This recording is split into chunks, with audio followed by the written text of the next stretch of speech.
Hello and welcome to the Backlog Battler number 4, where I cut music short left and right. What do I start? My name is Shelby Stokes, and this is... Philip, Karen, hi. Hey, nice to see everybody again. Thank you for not mispronouncing your name. That would have been very embarrassing for everybody. That would have been So, super. That would have been super nailed weird. it. I know we're trying some new stuff. We're doing some new mixy mixes, and it's exciting times. Things have not crashed yet, and we're 42 seconds in. So I consider this a win, Phil.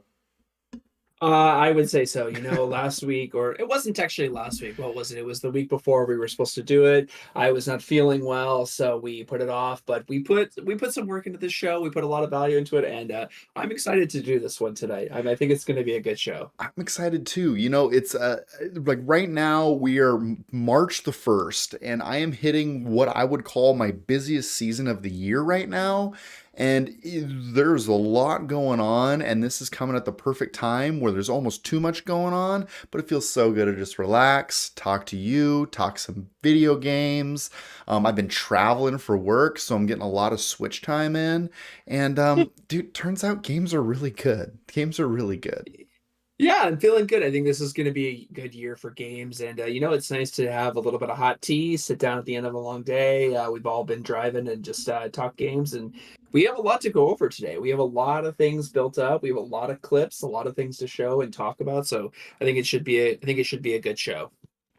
I agree. I agree. So if you're stopping in for the first time, come on in, relax. We got Casey that's doing a whole bunch of D&D stuff left and right, kind of diving hard into that. I play backlog video games. Phil plays backlog video games. We talk about what's worth your time and energy. And then we got Eric who's doing a lot of Pokemon. But today, we're just covering some games we've been playing. We're going to talk about what we like about them, and we're also going to dive into some interactive stuff. So if you're watching on the stream, we have a new thing that we're doing, and it's a little bit of a prize, right, Phil?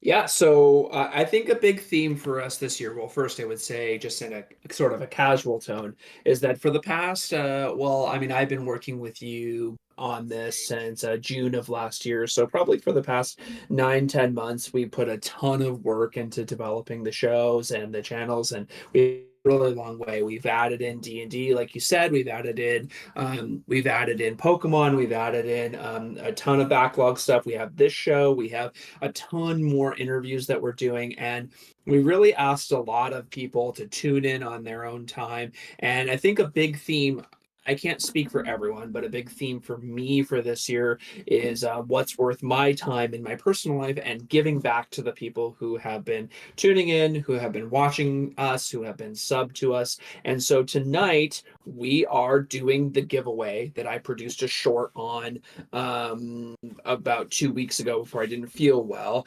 And I have a box here, which is right here.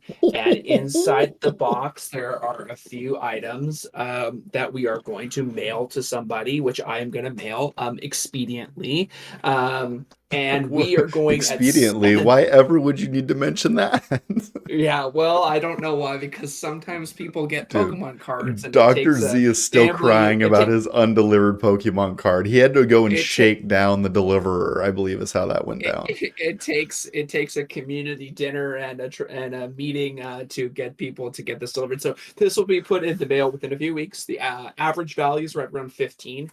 And my commitment is for every show that I'm on that we do this backlog battler with, I'm going to do some kind of giveaway. For the gifts that I bought, I went to a local, really small card and video game shop and picked up a few things. At some point during the stream, we are going to turn on subscribers only chat, and we are going to see who's here. And if there's nobody here, if we don't have any subs, then we will roll over the gift into the next one, or I will just mail this to Shelby and he can enjoy the things that I bought, because somebody is going to get these gifts and we're going to do it every single backlog I battler. have to So say at that some point box during the that show, you're we'll do it. rocking though, Phil, like that is some top shelf box right there. Like look at This is that. right. Oh my Look at gosh, it. the blue and You the could green. almost just want to know. Well, it's not all the things that we're giving away, right? Some of it is my son's stuff. So we're not, you don't Wait get a all the second. things in Is here. this just your opportunity to get less clutter out of your house? Are you using this No, giveaway no, as no, your no, no, Marie no, no. Kondo? Like, is No, that what's going on? this is actually a toy bin and there aren't actually things in here that people would like that are not being given away, but I didn't have another box to use, so this is the box that we're using for this giveaway. So like I said, at some point during the 4 segment show, we're going to turn on subscribers only chat and we're going to see who's actually subbed to the channel, and we are going to mail you a gift, and we're going to do a reveal at some point to see what is in the box. Yeah, but that's what I have. But I do have a joke for you Ooh, to kind of yes. kick us We off, because gotta I start know off that with the dad joke for we sure. got to start off with the dad joke. So I actually saw this joke from, I think, I want to give credit where credit is due. It was, I believe that there's a YouTube channel called Two Dudes in Hats that just sit around telling dad jokes to each other, and that's where I saw this joke, and I thought you would appreciate it. So the joke goes like this: you know what's a terrible conversation starter? What? Or sorry, excuse me. You know what's the worst conversation starter? Is the Titanic. Terrible icebreaker. Oh my God. So I that mean, is from that was pretty clever. I mean, I can jive with that. I'm okay with that. that is from me to you, because it's been 3 weeks since we talked to each other, and only you and I are gonna find that funny. So that's Uh, how we're gonna start the show off, is with that. Way to break the ice for us. That is absolutely mwah, chef's kiss. Like, well done, well done. Yeah, take a sip of tea. Take a pat on myself It's back. the palate is a little dry after that joke, so I'm sorry. I gotta wet the palate after You that. know, after you get a huge laugh in an audience, it's always hard to bring up the next joke. Like, I totally get that. Yeah, for sure. But let's let's pop into our first segment, because if you want to catch up on games, which only have an hour a day, whatever do you do? It's 11 p.m. Should I play games or should I go to bed? Should you play games or go to bed? Answer: you should always play games. Always play games when you need to. If it's go to bed or better play games, I mean, it's play games and then just regret your life tomorrow. I mean, I'm halfway through this episode, not feeling too hot, and I'm thinking about popping one of these night quills and then trying to play video games all night and work tomorrow, because I make dad decisions at times. Well, I think you should definitely do that. What I guess my first thing is, like, what have you been playing with all your traveling and everything else? And what do you got for us as far as clips is concerned? Good question. Good question. So, at my home console, I've been playing a little bit of Hogwarts Legacy. On the road, I am currently playing a game for Metroidvania March. It's the 1st of March, and on this channel, we try to do a Metroid style month. So I bought Axiom Verge. I've been playing through that. I've also been playing a game called Loop Hero, which I'll probably talk about a little bit later. And then I just started Mario and Rabbids Sparks of Hope. So I'm like juggling 3 games right now, but ask me where my heart is, Phil. Ask me, just ask me. Where's your heart at? My heart is in Hogwarts. My heart belongs to I've re- Hogwarts. Clearly I made the wrong purchase, because on my end of things, I am still playing God of War. Very nice. I bought Atomic Heart, Oh, and nice. played about 2 hours of Atomic Heart, and I to my credit, I have a nerd cred moment, which is, for the first time in my life, I have seen end credits on a Zelda game. So while we were on vacation, we finished Zelda. I mean, we're still doing side Whoa, whoa, quests. We're whoa. still doing all that stuff. You finished So I Breath of didn't the tell you that. Wild? Is that Yes, we saw. I beat Ganon at the end of the game with my son. We saw end credits on it. We saw how it ended, and now we can go back. So this is the first ever Zelda game that I have put the stamp of complete in my entire 35-year life. So that was a big moment for me. But that's what I've been playing. Whoa, so how did your kiddo react? Was it like jumping off of couches and like losing their mind, or what did it look like?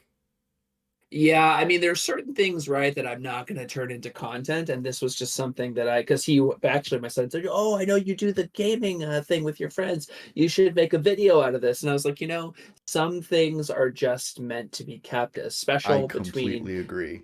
Yeah. right between parent and son, and so we looked it up, and here's what I would say without having gameplay footage to show you.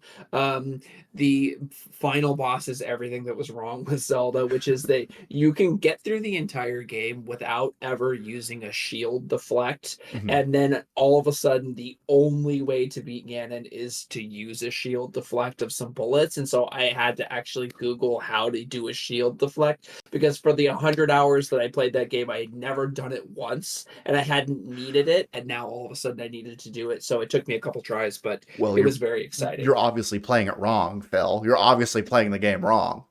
I have to do it the one way they want me to do it. So you know how I feel about that. But Which yes, is it was so a glorious counterintuitive to moment. that whole game build, right? Because I mean, Breath of the Wild Zelda is like one of those games that tries to set up like do whatever you want, go wherever you want to go, and then for them to be like, nope, do it in this exact way is kind of an odd departure. But I'm Yes. excited. So does this make you like thirst for more Zelda? Like, are you ready to get back into the universe? I can't wait till I don't have to play this game anymore. To be honest with you, like you know, my complaints about this in my soapbox is like, look, the looting is really fun in that game, but the complete and absolute lack of direction and the Mhm. lack of linear function in that game, mixed with the fact that for whatever reason they always want to screw with Zelda games' inventory, so your weapons are breaking in the middle of a fight, and that takes you out of that fight, is completely is a turn off. Like that's the other thing, right? So we did the side quest of getting the Master Sword, which is not a primary quest. You don't have to do it in that Oh, game. that's like side Um, content. Right, so we never got the Hylian shield, which is his standard shield. We never even unlocked that, and you can't even unlock that until the end of the game. But for instance, you get the Master Sword, and if you can only use the Master Sword against enemies of Ganon, so regular enemies you can't use it against, and it runs out of energy. So you spent all this time getting it, and then once it runs out of energy, it has to recharge for 10 minutes. So they want you to deal with their crappy looting system to get more weapons. You can't just have a sword that never breaks, right? Like that would be the whole point of getting the Master Sword, is a sword that never breaks. So instead of breaking, it just runs out of energy. Yeah, I did not know that. I never got the Hyrule Shield. I got into that game and I was like, okay, I need to like mainline this thing because I am not going to stick around for a lot of side content. And when they Yeah. tucked it behind like side content to get the Master Sword, I was like, nope, if I don't finish this game now, I'm not going to end up finishing it. So, I Yeah. mean, kudos to you. You've done it. Like, you did it. You did the side content, you got the sword, you have fully committed to that game and squeezed every hour out of it, it feels like. It's not my choice, but yeah, but yes, I did. I'm doing it because I'm a good parent, and I want my son to feel like we're doing this thing together. But yes, not my favorite game of all time. Dude, that's okay. That's all right.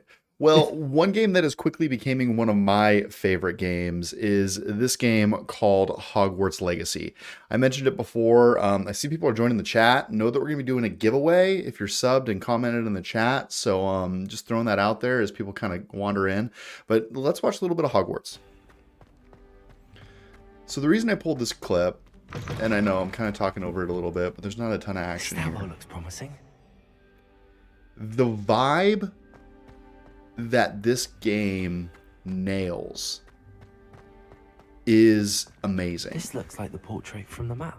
So in this clip, what you're seeing is basically me just going through Hogwarts, and then all of a sudden you find like a portrait that has a little icon on it, use a spell on that portrait, and what ends up happening is you end up jumping into, sorry, I don't know why that was up, but essentially what ends up happening is you can open up this doorway into a whole new map. And I think the reason this game is so like on my mind all the time is they really capture the whimsy of what the Harry Potter series was. So me being like an elder millennial or whatever you want to call it, I am somebody that like got into their first book series and it was Harry Potter. And this game does a beautiful job in the first couple of hours of just having you wander around the castle, and within the castle there's nooks and crannies crannies and collectibles, and then all of a sudden you walk up a stairway and see something like a portrait like you see in this clip. You interact with it and it opens up to a brand new like area. And there's not a ton in that area, but the whimsy that they build into like the home base is like baffling. Like you walk through and you're like, whoa, I'm actually in that childhood fantasy that I had growing up. Yeah, I mean, I think that nobody really talks about this, but I've been thinking about this a lot lately. I wish I had some clips of Atomic Heart, and maybe we can pull those up lately from my playthrough. But one of the limitations of gaming and games is that you only have a set number of game mechanics, right? So Mhm. in this case, how can we creatively do the same thing that we've been doing, and but at the same time make it fresh and new? So in this case, they're using the mechanic of creating a portal to walk through into another area as a way to say, hey, look, here's a hidden passageway. You know, when we were growing up, it was there were cracks in the wall that you had to blow up. There were other things going on. So games that can successfully come up with sort of new ways of doing the same thing that are visually stunning or audibly stunning are going to be, I think, games that are successful for sure. Yeah.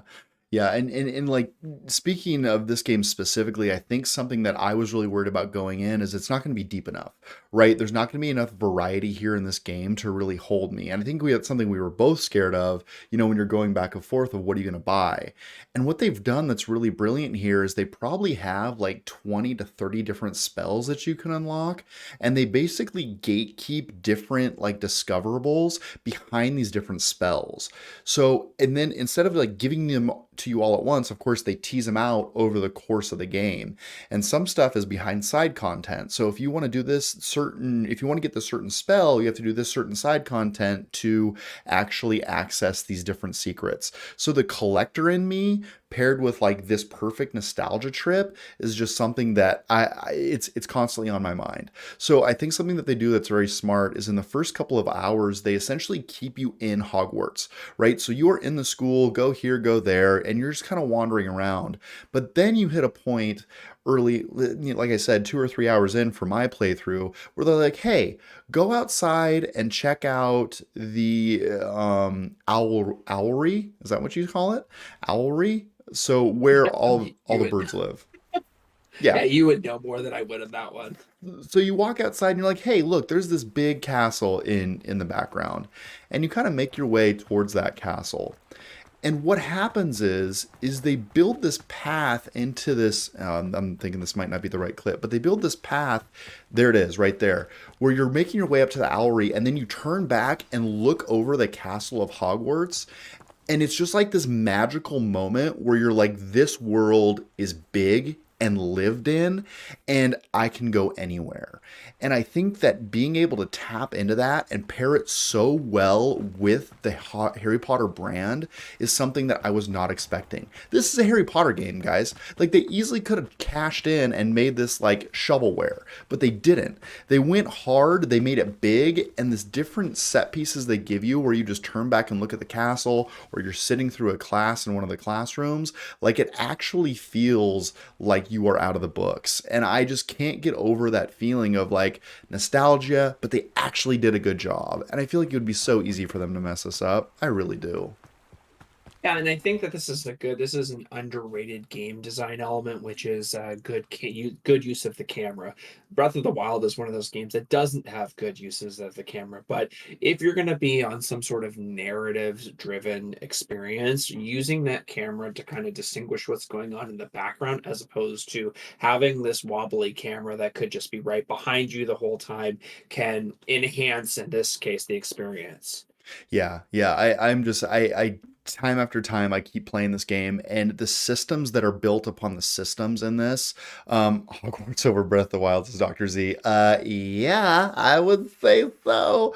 But the systems, and I kind of talked to Dr. Z about this on Monday, it's really impressive what Hogwarts Legacy is doing, because first it's like a battler, right? So you got your spells and your da, and it's a collectathon. So you're going through and collecting these different things, and they have the system in place where it's like, okay, if you solve X amount of this type of puzzle, you'll get more inventory slots. Or if you do this, you'll get a certain spell. And they're basically incentivizing you to do everything all the way. And then you get like, I think I'm 15 hours into this game, and I've hit a point where it's like, oh, did you know that you can capture and collect mythical beasts and then train them and breed them? And I'm like, great, now I'm playing Pokemon on top of this action adventure game that's huge. Like it's just like it's like it's Well, blowing my mind. yeah, this reminds me of like when they added those little details into Red Dead Redemption 2, which is probably arguably my favorite game of all time.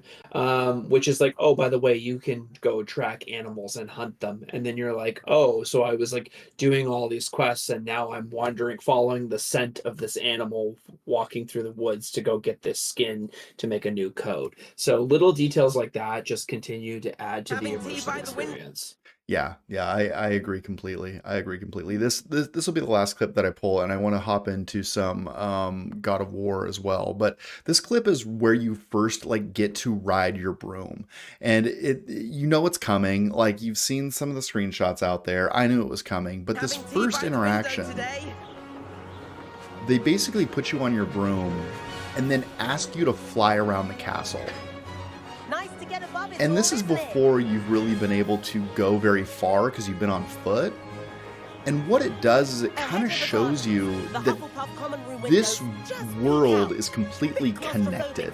In other words, like you can walk out of the castle, hop on your broom and fly anywhere you want on the map, which sounds like something that people have been trying to capture for years and years. But for you to pull up out of the courtyard in the front of the castle, lift off the ground and fly anywhere in a zippy fashion, like really expands upon how lived in this world feels. And it was just like one of those, oh my gosh, I'm doing the thing. Like you're having flashbacks to that, my teenage self flying through the castle. And I just can't get over it. Like I can't stop thinking about it. My sister is not a huge gamer. Megs, if you're watching, I'm definitely going to out you right now for what happened earlier this week. But essentially, like she's not a very great gamer, right? She doesn't speak the language. A lot of the times I can get very in the weeds when I'm talking with her about games. So I was like, no, go buy this, right? Go buy this game. There's Meg is in the chat. So she hits this mission where she has to find a helmet at one of the bandit camps, right? So she goes in, she clears out the bandits. She's like, the helmet is not here. I have opened the chest and there is no helmet in this chest. It doesn't exist. So then cut to like 3 days later, she's on the WB forums submitting a ticket. This helmet does not exist, right? So I'm on the phone with her the other day or this morning. She goes back to to the area where the helmet is. It's just another chest that she hasn't opened yet. So she finds the other chest and she's like, oh no, I'm so embarrassed.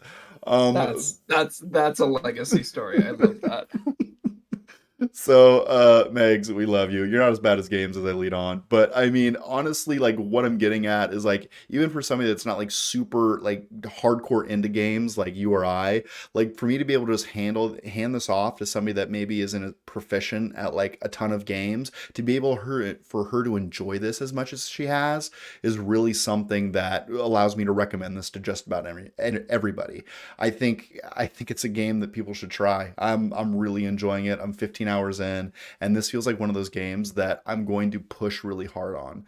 The last time, and by that I mean I'm going to try to get into all the corners, do all the content, collect all the stuff. The last time I was as smitten with a game as I am with this was in Assassin's Creed Valhalla, which may not do a lot of stuff for a lot of people because it has Assassin's Creed in the title, but I'm going to go to my grave. Assassin's Creed Valhalla is an amazing game. But there you go. So that was 5 years ago. It also helps that I have a new TV and a new console. So I'm just like, this is so shiny and pretty. I want to pet it and keep it. That's all. Well, I mean, with the broom mechanic, right? It's cool that because I was thinking that Destiny just dropped their newest expansion, and Destiny is another one of those games that does their traveling really well. They have huge giant maps, but their speeders are extremely quick, so you can kind of balance this. I can get from area to area as quickly as possible, but also have a really expansive map. So I think that that's a great mechanic. Yeah. Yeah, I'm totally blown away. And speaking of very pretty games, you have been playing a very pretty game. I have been playing God of War. I mean, like I said, I took a break to play um Atomic Heart, which the verdict is still out on that game. I will let you know after a few more hours. But why don't you bring up a clip and we'll take a look at um whatever it is that you have here. Let's So do it. this right here. Let's take a look at the clip and then I'll kind of go through it here. Go away! Watch out!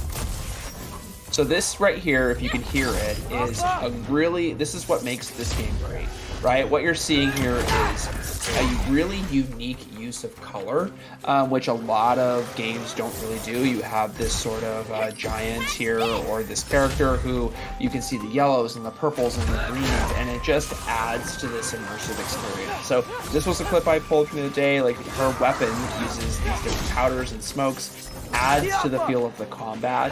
The combat is amazing in this game. Obviously, it's a God of War game if that's your thing.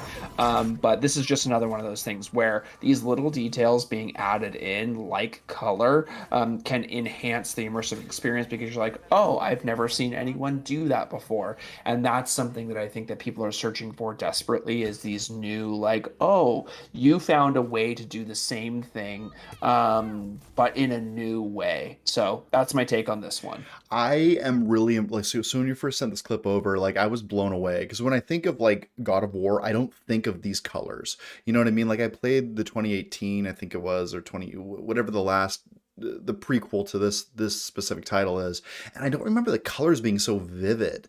And I think it's really neat how they worked it into the combat. Like, is that fair? Like, do the colors really kind of put off what you're doing in that combat system? Well, yeah, I mean, and this is one environment, right? So was the only environment for which these particular colors were being used. So it's amazing to me, right? Because you had such an iconic weapon like the Blades of Chaos. I mean, I'm not a huge fan of the game mechanic where people make you play as the side character. So the fact that I had to play as Atreus for about 2 hours so far already is like, I don't want to play as Atreus, but to take the iconic weapon like the Blades of Chaos, and then actually be able to make a weapon that I sometimes prefer using, which is the axe, is just a kudos to them. And so each environment is representative of the world that you're in. If you're in a level with a lot of lava, then there's going to be colors and textures that result in that. So How is Atreus this time around? I know people thought he was a little too whiny in the last entry in this series. Like, does he bug you or grate on you at all? yeah, I mean, I think so. I mean, it's a little bit more sentimental, and it's a little bit more deep about a father and son the entire time, so that's better. But this character in general is he's just not my favorite character. There's not a lot of complexity in my opinion. Yeah. Yeah, well, that's too bad. And you did play the last God of War, right? Do you think that this is? I've played all of them. Oh yeah, Yeah. that's right. Because you told me to stop being a filthy casual and go back and play the classic ones. Isn't that how that played out?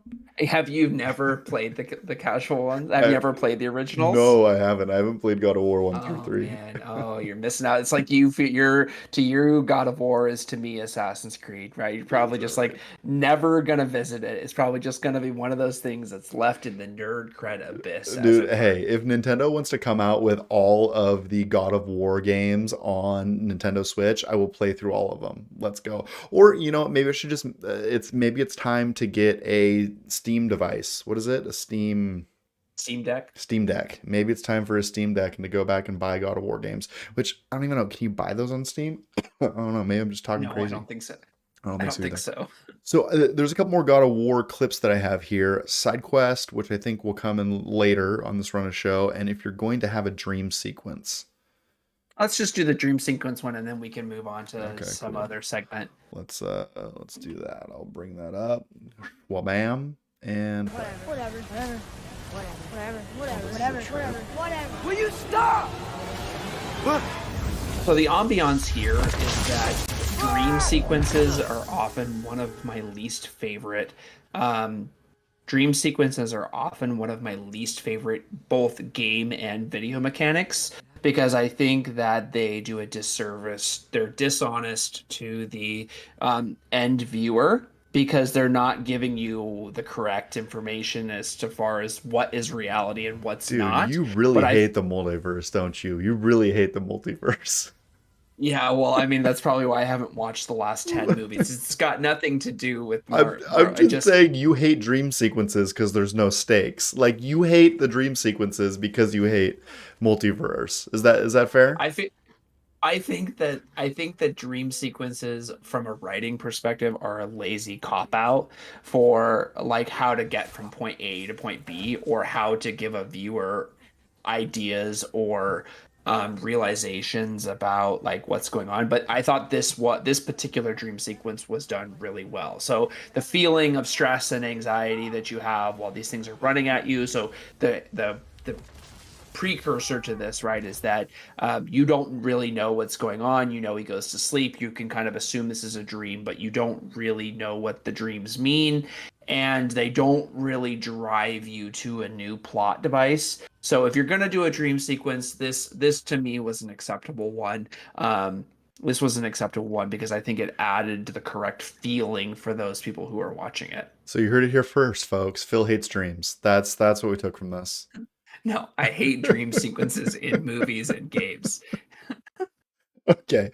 Okay, maybe I'm putting words in your mouth, but hey, it is what it is. So yeah, I mean, so here's the deal. Like the reason we do this show is because gaming is busy, gaming is hard. It's hard to get through all the good content that's out there. So you just take an hour a day and you do it. And that was our realization over the last week, month, whatever it's been. But yeah. So you're gonna keep on keeping on with God of War, I would hope, and then Atomic Heart as well, right? Yeah, so we'll see on Atomic Heart. You know, I wish I had brought some clips for that for the show, but essentially, and maybe we'll talk about it more in depth on the last one, on the next episode that we do. But essentially, the first 30 minutes of the game, and I'm not exaggerating, you can go to my playthrough. The first 30 minutes of the game, you don't do anything other than press the R1 button. Oh, So for like real? this is how because there's ways to show the environment to people that can be interactive and show them the world like Hogwarts is doing where you can fly around and you can interact. That's the whole point of video games. Yes, but for those of you who are here, I know that there's a bunch of people here. Just a reminder, we have not done the giveaway yet. It is coming at some point in the show, and you have to be subscribed to our Twitch page. So that is still coming, and I think we have a lot more fun stuff to do still, don't we? I think so. Let's move on to our next segment, which we're calling It's Social Interaction Time, folks. That's right, time for your social interaction because we are the indoor kids as much as we'd like to tell you we are not. And for this segment, what we're going to do is we're going to hop into a Mario tier list. Phil, have you heard of Mario? I have, and I actually curated this tier list from the tier list website. Number one, I think that they're cool interaction. Number two, it's fast, and I think that it will really tell me more about who you are as a person, Shelby, depending on how you do this. Um, All right, so here we go. We so have it up. Here's the tier maker list. It looks like the majority of Mario characters. Is that right? Is that what I'm looking at? yeah, it is. And you may want to just grab, for the people that are watching, you may want to grab the camera and just drag the whole thing down to the bottom left so that they can see the actual top of the Oh, tiers. thank you. Um, so that way, there you go. Let's move So us yes, somewhere else. There we go. Let's do that. There we go.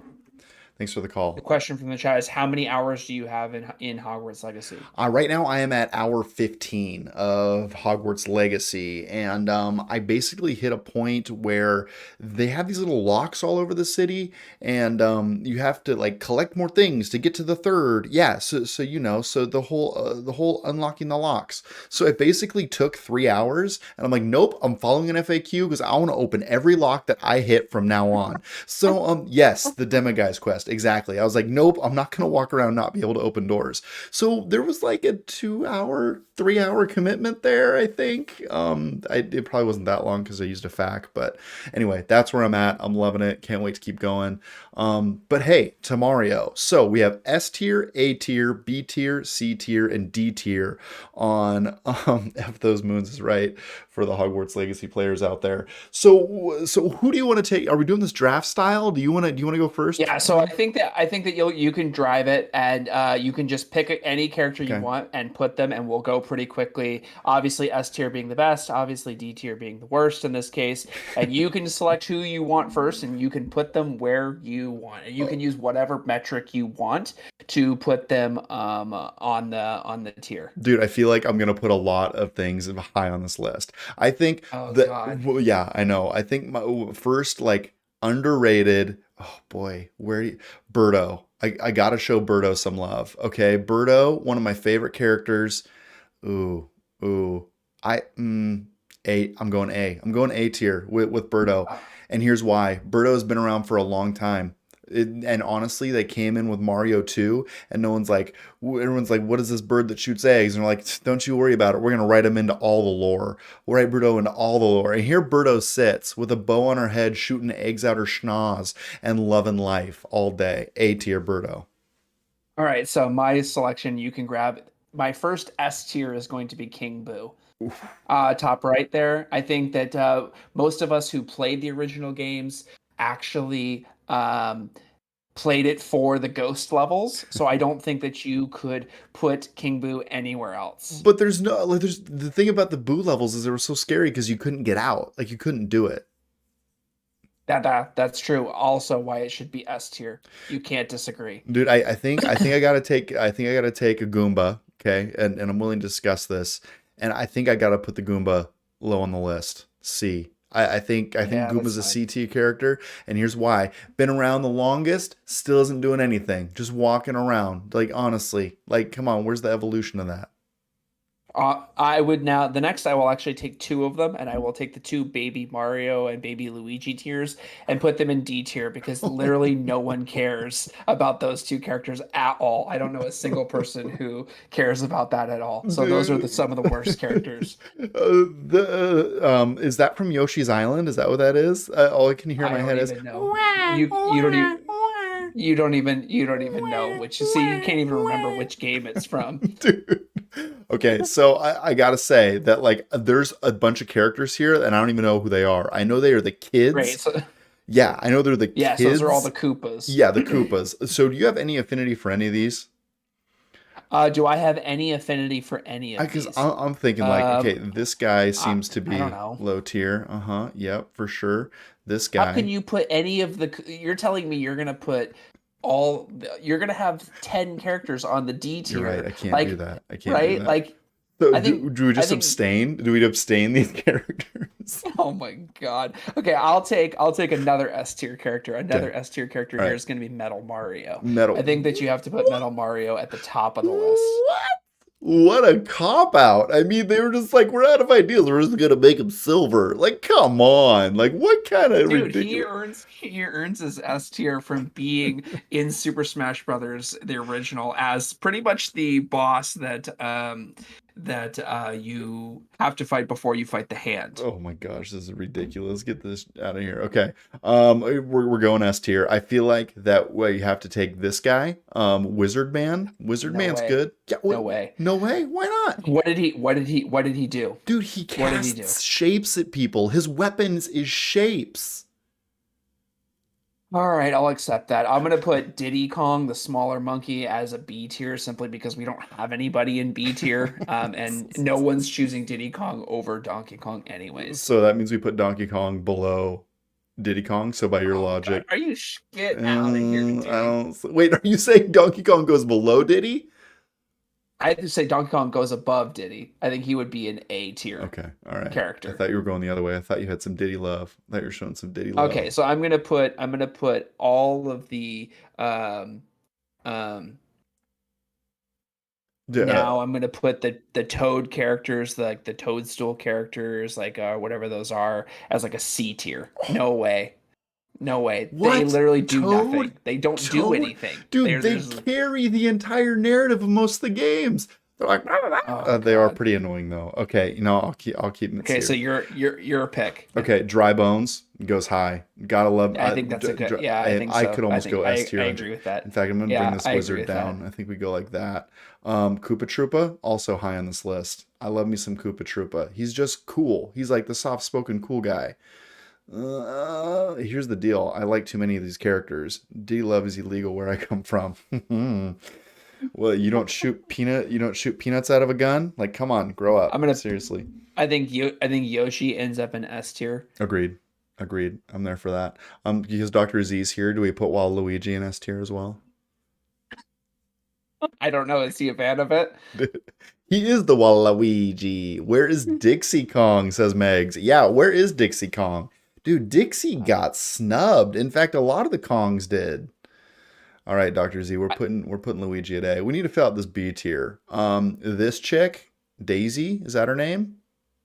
Yeah, I mean, she's B low tier. on the list because she doesn't do anything for me. I think you can literally take all the Koopas, which you have all right there. I think that entire row of Koopas and put them in the B tier.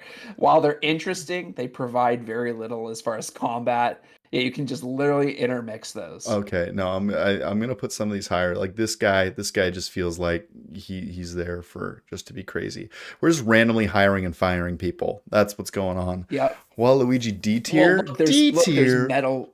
Eric's in the chat. Enrique's in the chat. Waluigi D tier. Come on, he's Metal. There's Waluigi. metal. What is that? Metal Peach or metal? Dude, Metal Peach, get out of here with Metal Peach. What do we should HG saying we should do a tier list of all the Marvel movies? Yes, I'm so game. Let's next backlog battler episode. We're doing that, and we're gonna drag Sounds you through great. the entire conversation, Phil. You're gonna hate it. Okay, so I'm Metal gonna Peach put. D tier. Oh, dude, how can you seriously put a metal character in D? That's fine. I actually don't even know who that is. So, Dude, she's not I'm even gonna real take metal. She's rose gold. Like, what is she? The Apple character of this? Get out of here. We don't need rose gold. Come on.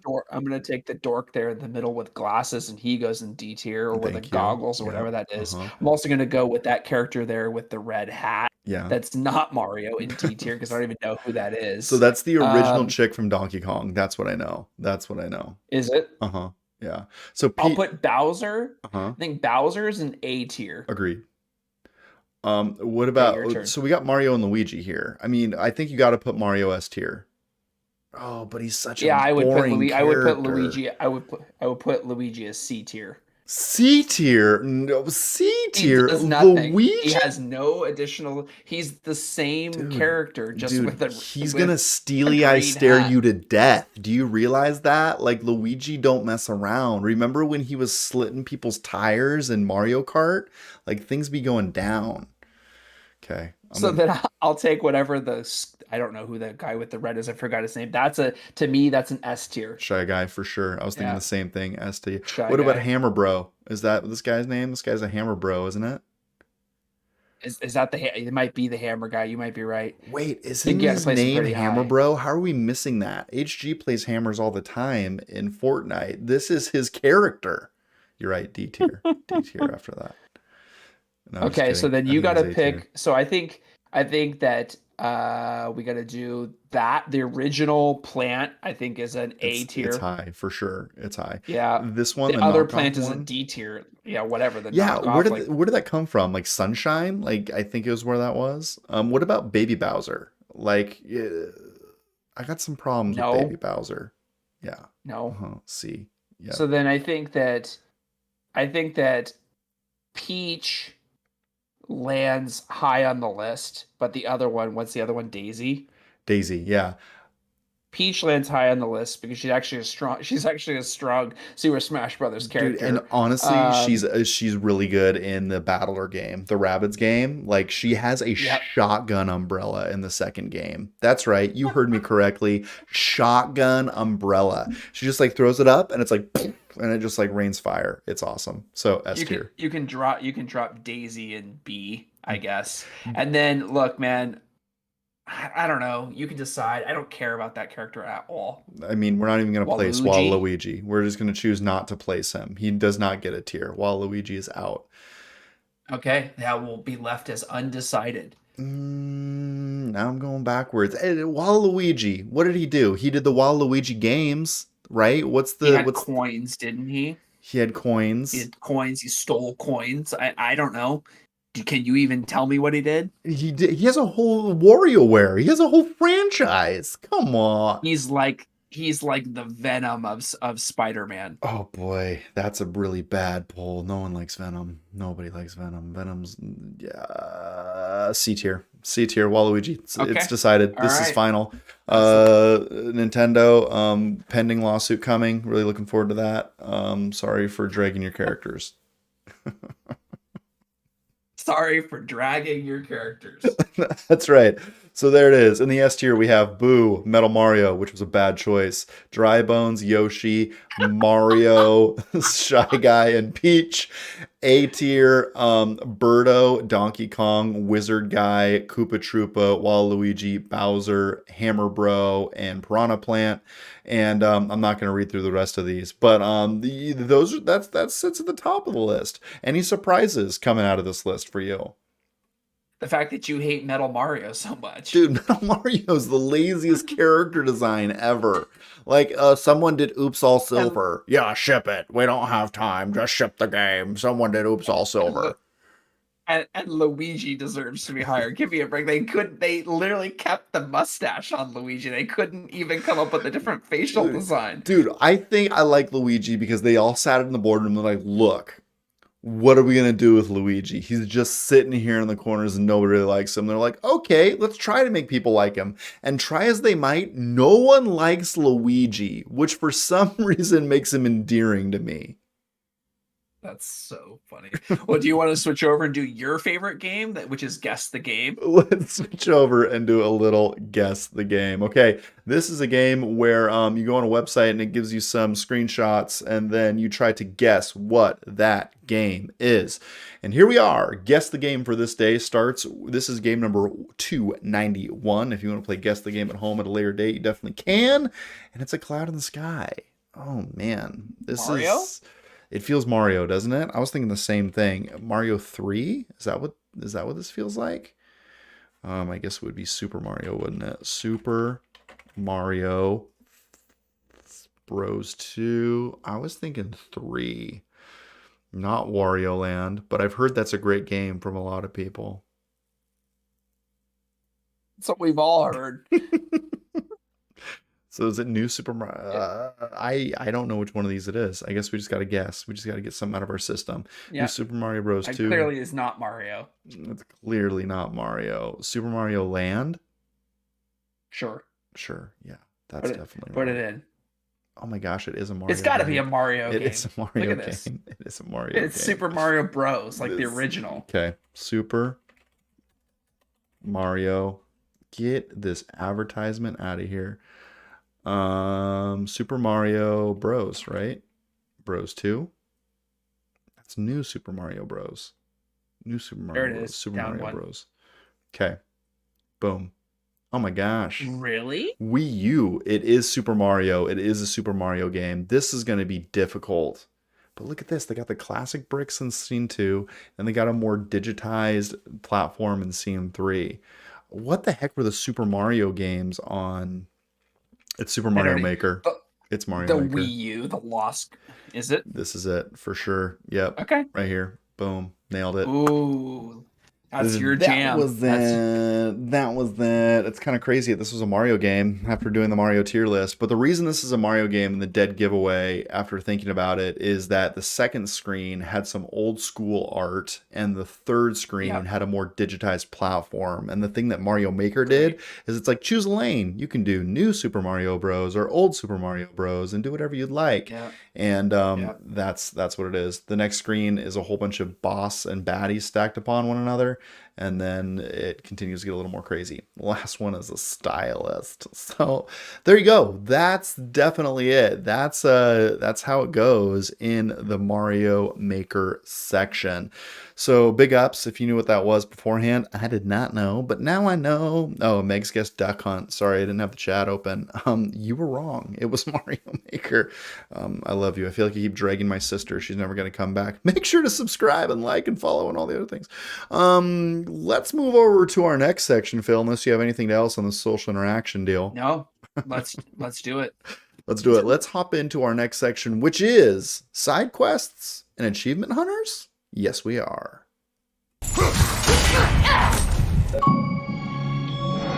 Dude, all you do is hunt for side quests. Dude, all I do is hunt for side quests. That is exactly right.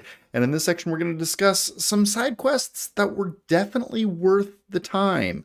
Now, this is side quest or achievements. I think you have a side quest you brought. I brought an achievement that I feel like I overcame some things. But let's hop into yours first. Yours has to do with God of War, correct? Yeah, so I mean, I think that for this, we'll bring it. You can bring up the clip, and then when you're ready, you can share it. I think that mostly what I'm doing here is we are looking at what makes a side quest worth your time or not worth your time, right? So in this particular clip, the payoff at the end, both emotionally with the dialogue and the big reveal here at the end, made this one worth it for me. If you can see me missing a swing there with the axe. Forgetting how to do the controls because I'm old. But you complete this entire dungeon, you clear all these people out, you do this big smash, you finish the quest. There's this big reveal of a big monster that you've now set free, and then there's a sentimental moment. There's a sentimental moment where you can kind of just watch the whole thing. And so for me, this one was worth it. I've had many experiences in Breath of the Wild where I do a side quest for 25 minutes and they give me 5 rupees. So this was one that to me was worth it and worth my time doing. And those are the types of quests that I enjoy going on. Yeah. What do you got? Like, I mean, the payoff on this is really cool. And if you're watching the video, essentially what's happening is, it hits an axe and then a huge, like, beautiful jellyfish pops out of the ground, and it's very pretty. Like, this game is just like I said, it's pretty. This is the thing that Sony's doing in terms of their first person releases, or their like single player releases, I think is what they're calling them, is they are just hitters, like, all the way through. And this one, you can really tell, is of that same caliber. So if you're playing that game, definitely do you know what that side quest is called? Is it called the jellyfish side quest? Follow the jellyfishes if you're playing God of War 2. The flying jellyfish. Yeah, I'm sure that's not what it's called. Follow the flying jellyfish. Follow the flying jellyfish. So the clip that I brought, or the achievement that I think is worth flexing on, is I've been playing a lot of Loop Hero. And if you're watching the screens right now, essentially it's just no commentary footage from Loop Hero. It's hard for me to pulse footage, so I just pulled something I found online. But essentially, like, the reason I have been like, this is like my gamer cred moment, is that you start this game not knowing anything, and you go through and you're just like, okay, I'm going to push that way, push this way. And then you hit this first boss after a first couple of hours and you think, how in the heck am I going to beat this boss? Is this Loop Hero? This is Loop Hero. Yeah, this is really? Loop Hero. Yeah, yep.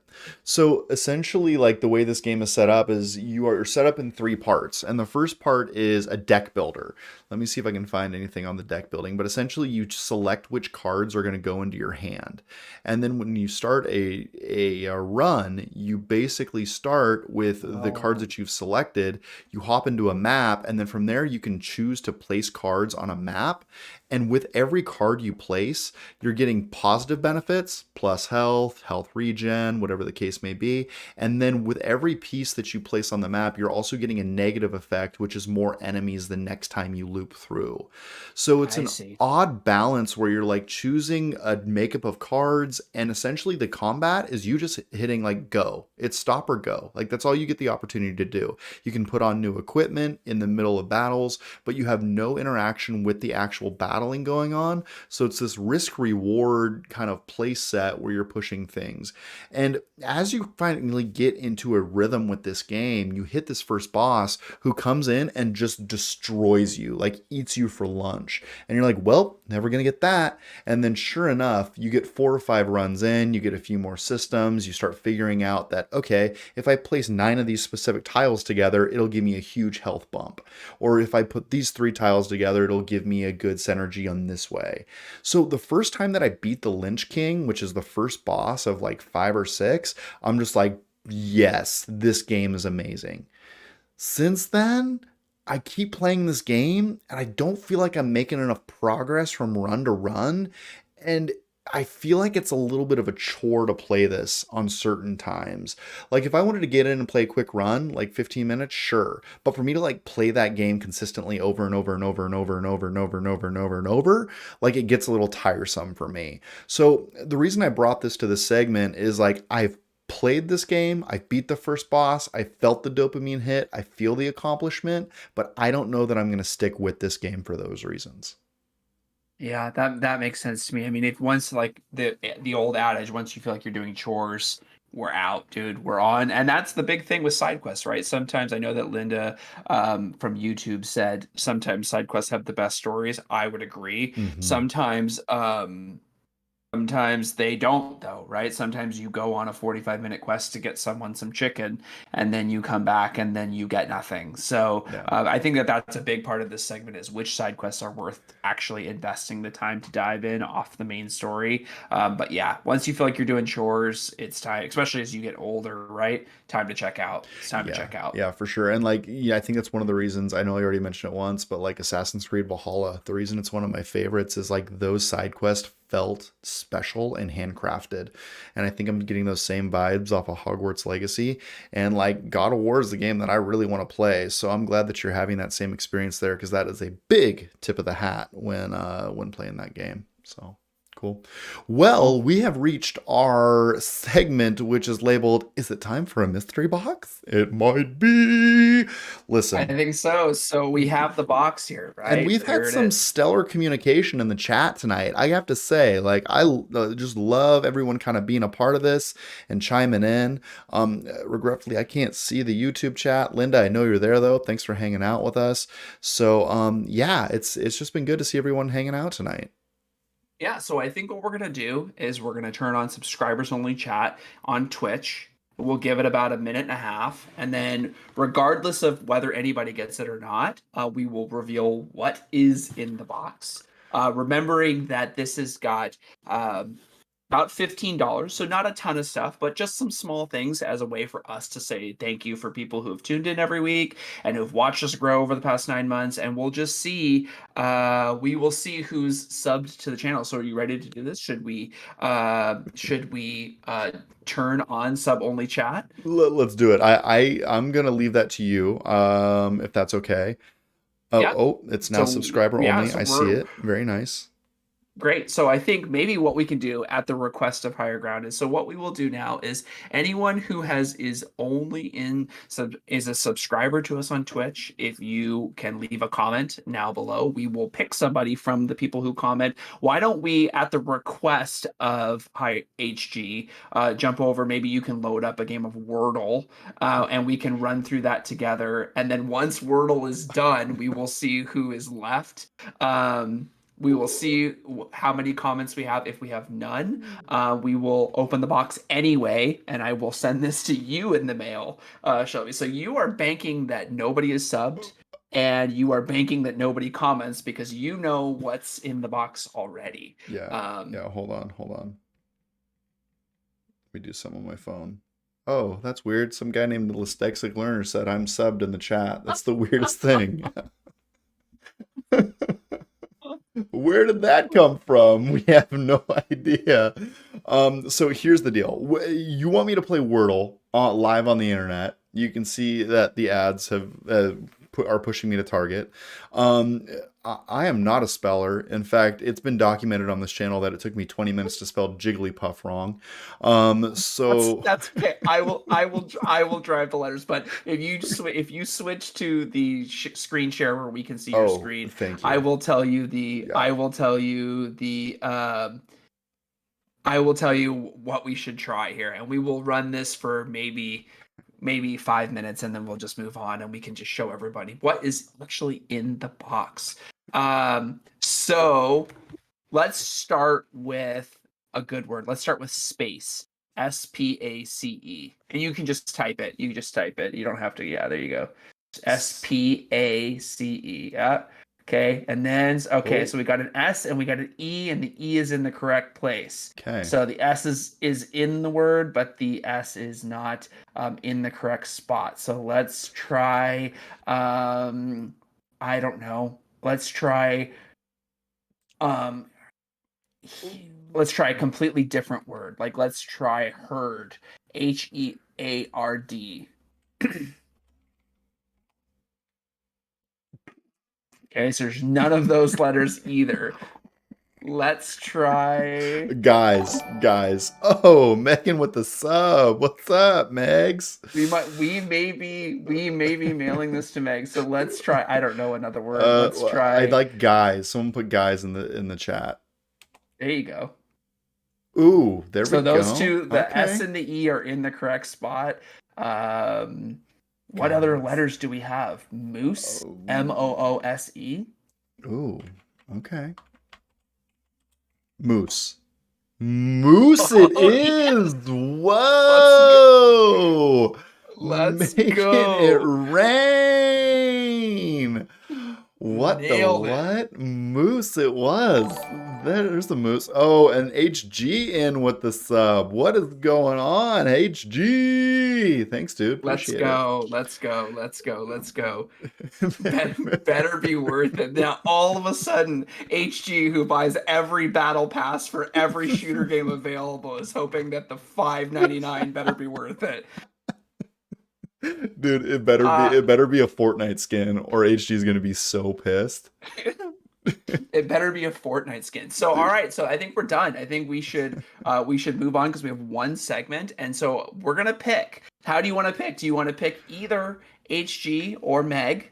My suggestion for this one is to give it to Meg because she was sub first and commented first. But what are your thoughts? We can have them pick a number between the two of them, and then I will actually reveal what is in here. You saw a little bit of what that might be. Is that nepotism though? I spent nothing on battle passes, just straight up skill unlocked. Get out of here. There's no way. You've got to be paying something. Yeah, okay. So how about they choose a number and then we can use a And random then number generator. we can do an even or odd or Well, whatever you want to do. I can even do a random number generator too. Okay, let's go 1 to 100. Okay, so we'll wait for Meg drop a number between 1 and 100, and then HG drop a number between 1 and 100. You did not. You did not put 69 in the chat. Hey, that's definitely my sister. Get it. What HG, drop your number, otherwise Meg will win it. That's right. Yeah. And we will move on to the final section, and I will show the little gifts that we got from the local video game shop that I stopped by earlier today. 87. All right, 87. generate your Okay. number, and let's Number see who's generated. closer. 42. Meg is the winner easily. So, Meg, congratulations. You win. So let's see. Why don't you drop the camera back to just us, and we will show what is actually in the box for this week. Each week, it's going to be different little things. I want to find a way to give back to people. I also want to find a way to support local card shops, local comic book shops, that are in our area, and kind of find ways to support them. So this week we have three things. The first thing that we have here is going to be a standardized set of D20. So that may or may not do something for you, Meg. The next thing that we have here is a cool brand new issue of DC versus Vampires So that it might be worth your time. It's very there's a very provocative cover on the front, so that might do something for you. And then the last thing that we have here is a brand new booster pack for Magic the Gathering. Dr. Z, where were you in the chat? We are going to find a way to get these to Meg in the next couple of days. So congratulations. And each week I'm going to find different things. They may be plushies. They may be plushies, they may be keychains, they may be little things. I still can't believe that she put down 69 as her number. No, it's so in the chat. She goes, well, Shelby's birthday's coming up in August, so I hope he likes all that stuff. And then HG comes in and goes, $5.99. I could have bought V-Bucks with that. Well, don't worry, because on a note and support to our people that watch us regularly, HG, for those that don't know, is about 2 wins away from 100. And when he gets to 100, he gets, as promised from me, handmade Fortnite cupcakes. Oh, man. So they are going to be made by me, and they are going to be hand delivered to HG's house. I might find a way to make a YouTube short out of it so we can recoup some of my time and energy that goes into making these cupcakes, but we are very close. Won't happen this weekend because it's my son's birthday this weekend, so you can get lost on the cupcakes this weekend, but they will be coming. And did you mention a check? HG wants to know. Is there going to be a check in the cake or something like that? She doesn't get a check for what? You Biggest nerd out of all of one us. voided check. Yes, you get Yes, one. and a check for $5.99. Oh God, please spare me. So that's it. So there's our first ever giveaway. Cool. I think that we're going to continue doing. I think it was really cool, and I'm going to keep finding cool card shops and finding cool ways to, number one, give back, and number two, support local video game shops and card shops. Yeah. So that's it. What's our last segment that we have? Our last segment is what we're calling the state of games. I'm legit going crazy right now. You can't do this to me. The State of Games is a segment where we kind of talk about trends in the industry, what's going on, what's playing out, and something that I've been seeing in a couple of games that have got a lot of notoriety is this almost like intentionally hidden playbook on video games. So I want to talk about games like Loop Hero or Fez or Tunic, games that are intentionally hiding the lead and where to go. I'm also playing Axiom Verge. I mentioned it earlier. I see a little bit of that in this game as well, in that I don't know exactly where to go. And it almost feels like these games are set up as a social experiment where you have to interact with a website or an FAQ to actually figure it out. Otherwise, you're just poking in the dark for like hours and hours, which is not something I, as a gamer with little time, am interested in. So any thoughts that you have on those types of games? Do they interest you? Have you found any games that you like that are kind of in that vein that come to mind?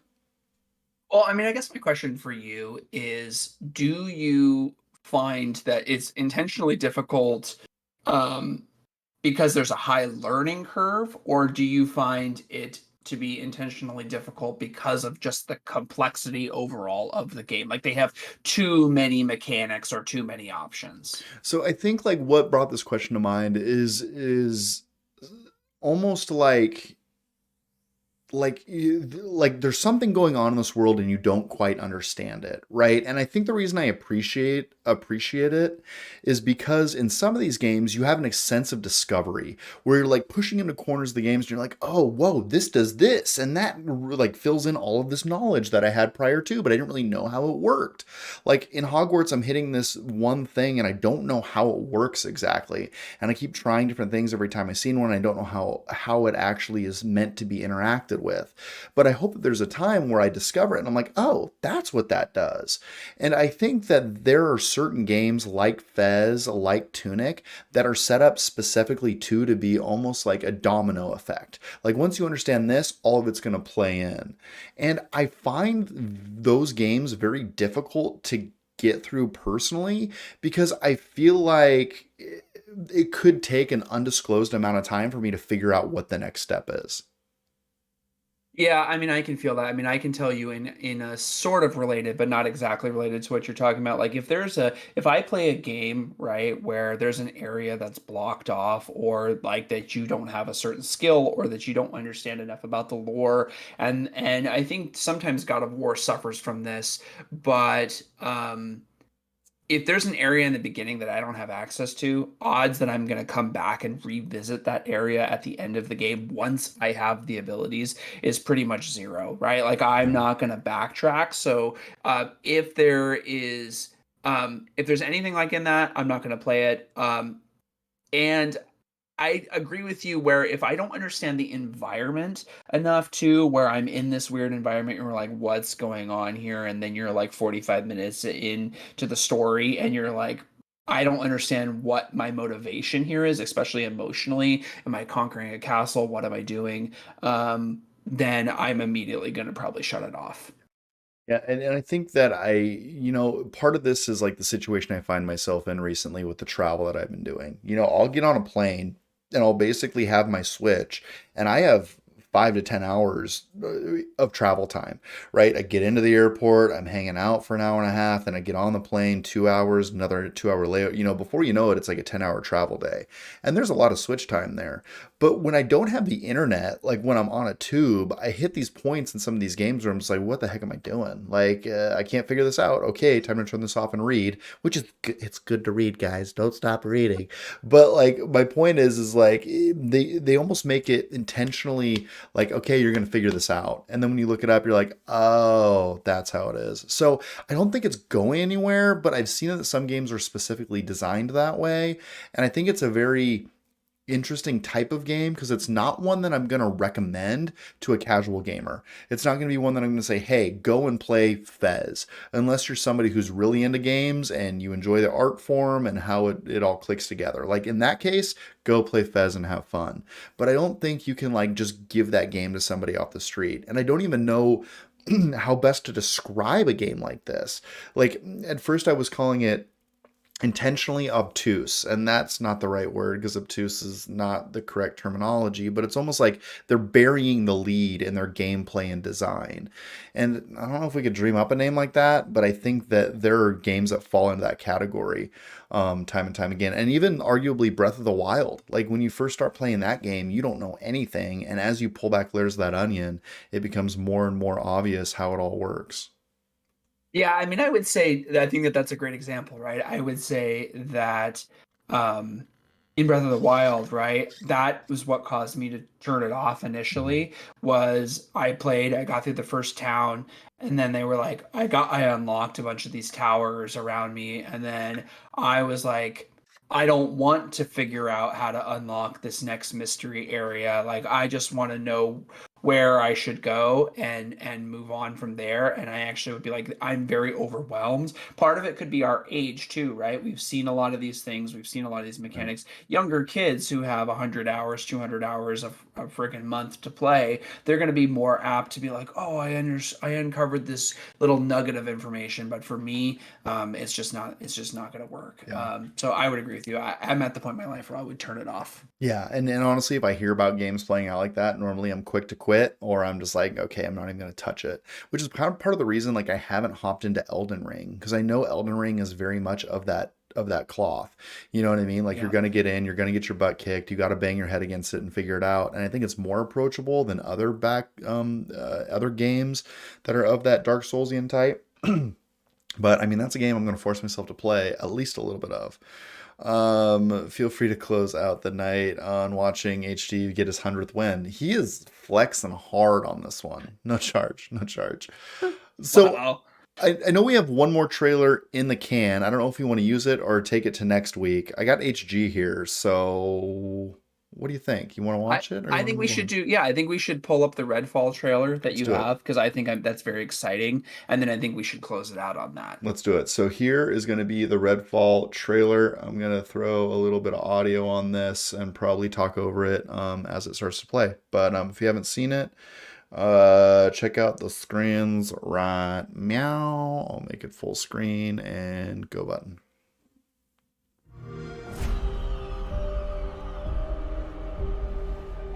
Redfall used to look like it was straight out of a postcard.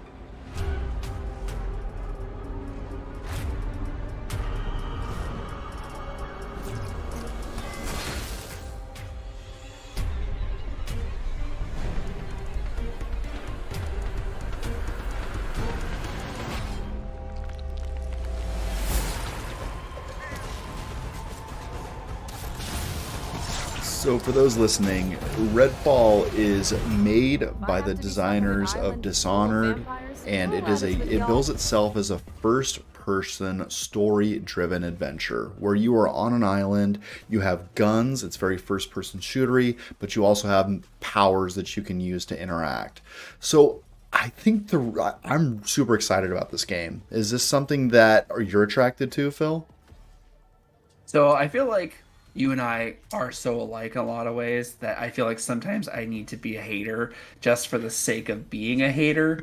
I would say that, right, based on this alone, I am not excited about this game. It looks to me like a mishmash of everything from the genre that already exists. So you have that you're on an island, you have that you're fighting vampires. The four people running together sort of reminds me of Left 4 Dead, which I can kind of get behind that because I really liked the ambiance that the Left 4 Dead games sort of provided you with hordes and hordes of zombies. I do like some of the cool mechanics where like the vampires burst into like their balls of light for whatever reason we've decided mythologically that they do.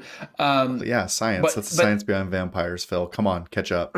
Right, but they even have like a little robot dog, and it feels to me like you've grabbed everything from every single mythology and like you're kind of making a mishmash. So maybe, I mean, this is a game that if I do play, I would only play with other people. I would not play just by myself. So I think the reason that I am so attracted to this game is because I don't think there's anything like it, and I don't think anything like this has been attempted.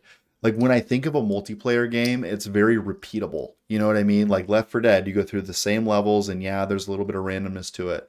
Back 4 Blood, very similar. You know, we play Fortnite, you know the rules of the game and it's a repeatable loop that's happening over and over. But this game is being built by a creation from Dishonored, which is a single player solo story narrative on each one of its builds, and now they're trying to mash in multiplayer, and I don't feasibly understand how that works unless the hype train is real on this trailer and they won't be able to deliver. And I think that could potentially happen here, that this game is not going to land like I hope it would, but the fact that they're even attempting to do a story driven narrative with a 4-player multi-shooter like seems so far from reality that I can't help but like see it through. Like you and I have played some pretty good narrative, like story-driven games with It Takes Two, right?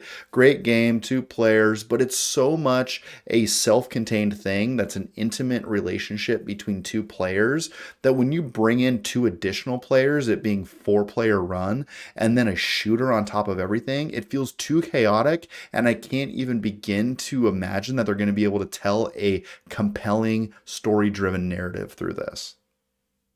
Yeah, I mean, it could be cool, right? Because I was watching some streamers play the new Destiny, which I'm obviously not going to play because I'm not going to, buy 13 expansions. But like, it can be cool to do a run. Like, oh, let's just go with our friends and do a mission. Like, let's go do a run and kill this boss.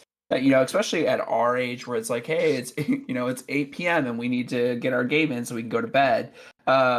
Like having a game where you can just run quickly, which is why, by the way, I'm excited for Diablo 4. I was talking with a bunch of people about it today. I'm very excited. Early access will be in March. For those that know, if you've pre-purchased the game, you can have a few days of early access. But just if they have elements like that in this game, this could be really fun. Where you're just like, hey, let's just go do a mission run. But I agree with you. I don't think that they could tell a compelling story with the fact that they've smashed all this stuff together. Yeah. And Destiny's a great call out. Like if you ever want to hop into the world of Destiny, like I am so in. Destiny is one of my it's up there as one of my favorite feeling shooters. Like the game itself, I did not stick with just because you know how it is. Like I like to move on to the next experience, and I played my fill, and I was ready to move on. But that game still feels so good. The shooting feels amazing, the movement feels amazing, the powers feel amazing. So if you ever want to get Destiny curious, I'm game. I'm here for you. I'm here for you. I may revisit. I actually don't think that I ever bought. I don't think I bought a single expansion. Actually, that's not true. I think I bought one expansion for that. So I don't know what expansion they're on right now. But I think I bought one or two. So you have played a little Destiny 2 then? Oh yeah, for Okay, sure. I all mean, right, yeah, the that's my what I'm talking only about. issue with Destiny was the raids, right? I never did a single raid because they were like 5 hours long, and I just can't make that sort of time commitment. And also, I couldn't get 4 friends together because I don't have 4 friends, right, that are all awake at the same time to do a raid at 35 years old. So, We love friends. Yeah, yes, we definitely. do. Yeah, for sure. And I feel like we made some friends today. Thanks everyone in the chat and being supportive and doing this. We're going to try to do this every other Thursday. So I don't know where that lands. Probably the 15th of March, if math works correctly. We'll be back again to do another episode of Backlog Battler. Let us know what you thought and keep things coming. Phil, anything else that we should cover before we hop out of here?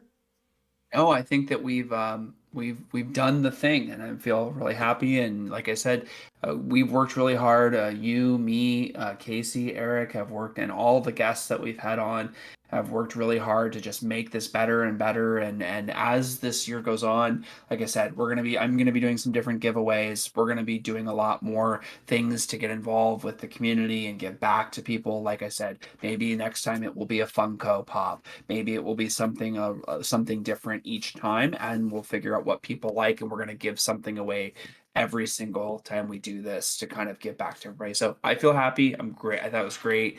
And yeah, that's it for this episode. Yeah, for sure. And HG, I definitely see in the chat in regards to the finals trailer. I think that is the trailer we should watch next time we come together.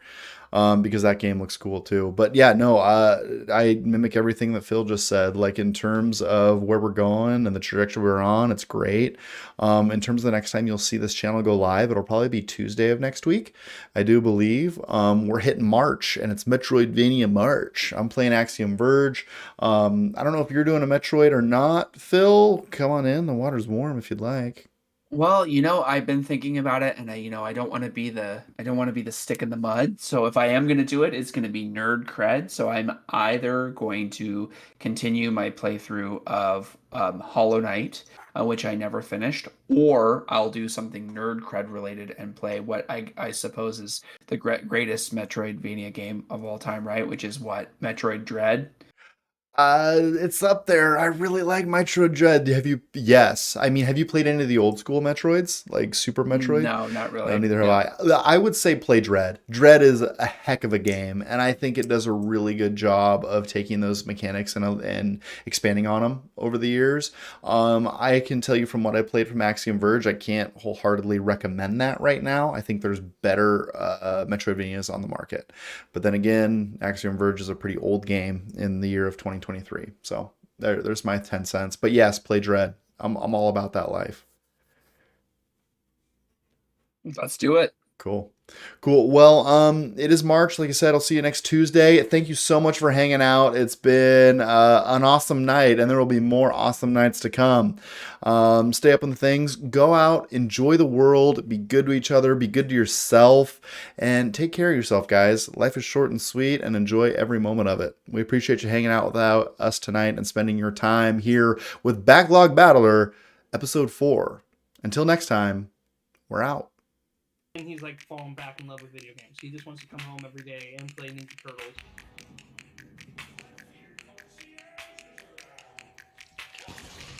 Oh my god.